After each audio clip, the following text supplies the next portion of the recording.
সাবওয়ের দাবিতে জগদ্দলের কেউটিয়া মোড়ে কল্যাণী এক্সপ্রেসওয়ে অবরোধ করে বিক্ষোভ পড়ুয়াদের। আমাদের দাবি মানতে হবে, মানতে হবে, মানতে হবে, মানতে হবে। আন্দোলন চলবে, চলবে, চলবে, চলবে। আমাদের দাবি মানতে হবে, মানতে হবে, মানতে হবে। এই আন্দোলন চলছে, চলবে, চলবে। আমাদের দাবি মানতে হবে, মানতে হবে, মানতে হবে। এই আন্দোলন চলছে, চলবে। সাবওয়ের দাবিতে জগদ্দল বিধানসভার অন্তর্গত পানপুর কেউটিয়া গ্রাম পঞ্চায়েতের কেউটিয়া ইটভাটা মোড় অবরোধ করে দীর্ঘক্ষণ বিক্ষোভ দেখালো স্কুল পড়ুয়ারা। সেই বিক্ষোভে সামিল হলেন পড়ুয়াদের অভিভাবকেরাও। বুধবার সকাল 10টা থেকে ব্যস্ততম কল্যাণী এক্সপ্রেসওয়ে কেউটিয়া ইটভাটা মোড় অবরোধ করে বিক্ষোভ চলে। বিক্ষোভের জেরে ব্যস্ততম কল্যাণী এক্সপ্রেসওয়েতে ব্যাপক যানজটের সৃষ্টি হয়। বিকেলের দিকে ঘটনাস্থলে ব্যারাকপুর 1 ব্লক উন্নয়ন আধিকারিক এবং হাইরোড অথরিটির লোকজন এসে সাবওয়ের তৈরির আশ্বাস দিলে বিক্ষোভকারীরা অবরোধ তুলে নেয়। বিক্ষোভকারী পড়ুয়াদের অভিযোগ, সাবওয়ে না থাকায় জীবনের ঝুঁকি নিয়েই প্রতিদিন তাদের এক্সপ্রেসওয়ে পারাপার করতে হচ্ছে। মাঝে মধ্যে কেউটিয়া ইটভাটা মোড়ে দুর্ঘটনাও ঘটছে, তবু কারো হেলদোল নেই। সাবওয়ে চাই। এর আগেও আমরা আন্দোলন করেছি, কিন্তু আমাদের কিছুই করতে দেয়নি। আমাদের এই স্কুলে আমাদের এতটা ঘুরে যেতে হবে, পানপুর দিয়ে ঘুরে আমাদের স্কুলে যেতে হবে।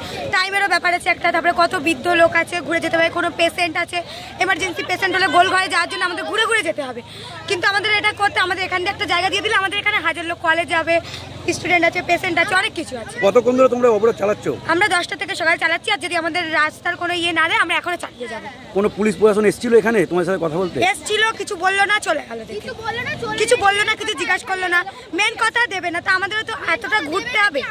এখন তোমাদের মূল দাবিটা কি? আমাদের মূল দাবি আমাদের সাবওয়ে চাই আর সুস্থ। আর এখানে এমন রোড যে মানে অ্যাক্সিডেন্ট হবে, পানপুর ঘুরে ঘুরে যেতে হবে। আমাদের সুস্থভাবে যেন আমরা এখান দিয়ে স্কুল যেতে পারি। স্থানীয় বাসিন্দা ইন্দ্রাণী বিশ্বাস বলেন, স্কুল, কলেজ, হাসপাতাল, স্টেশন সবই রাস্তার ওপারে। সাবওয়ে কিংবা আন্ডারপাস না থাকায় পড়ুয়ারা ও গ্রামবাসীদের প্রাণের ঝুঁকি নিয়ে ব্যস্ততম এক্সপ্রেসওয়ে পারাপার করতে হচ্ছে। তার বক্তব্য, নিরাপদে রাস্তার এপার থেকে ওপার যেতে সাবওয়ের প্রয়োজন। সেই সাবওয়ের দাবিতেই তারা রাস্তা অবরোধ করতে বাধ্য হয়েছে। অনেক হাজার হাজার বাচ্চা, সবকিছু আমাদের এই পারে। স্টেশন, স্কুল, কলেজ যেতে হলেও এই দিক দিয়ে যেতে হবে। তো এখান দিয়ে কোনো ওভারব্রিজ করা হয়নি, বাচ্চারা যাবে। তো বলছে এখান থেকে নাকি করা হবে না। তা না করলে এতগুলো বাচ্চা কি করে যাবে? অনেক। আপনারা কি মূলত সাবওয়ের জন্য আপনারা এই বিক্ষোভ করছেন? হ্যাঁ, এখানে তো এছাড়াও বড় বড় দুর্ঘটনা ঘটেই মাঝে মাঝে।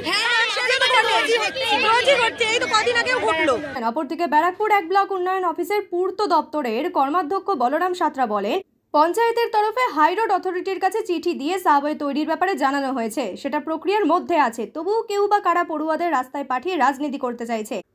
সেটা পঞ্চায়েতের তরফ থেকে আমরা চিঠি চাপাটি হাইরোড অথরিটিকে করেছি।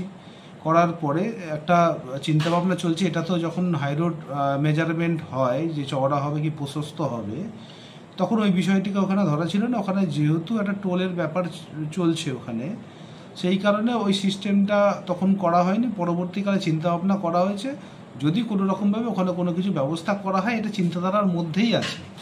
এখন বিষয়টা হচ্ছে, কেউ কেউ হয়তো রাজনীতি করতে গিয়ে এখন সেই জায়গায় আবার নতুন করে কিছু স্কুলের স্টুডেন্টদেরকে নিয়ে ওখানে দাঁড় করিয়ে দিয়েছে। কিন্তু এটা প্রক্রিয়ার মধ্যে আছে। আমাদের বিধায়ক সাহেবও বলেছেন যে বিষয়টা আমাদের প্রক্রিয়ার মধ্যে রয়েছে। আমরা চিঠি চাপাটি করে হাইরোড অথরিটিকে জানিয়েছি, যাতে ওখান থেকে কোনো একটা যাতায়াতের একটা পথ বার করা যায়।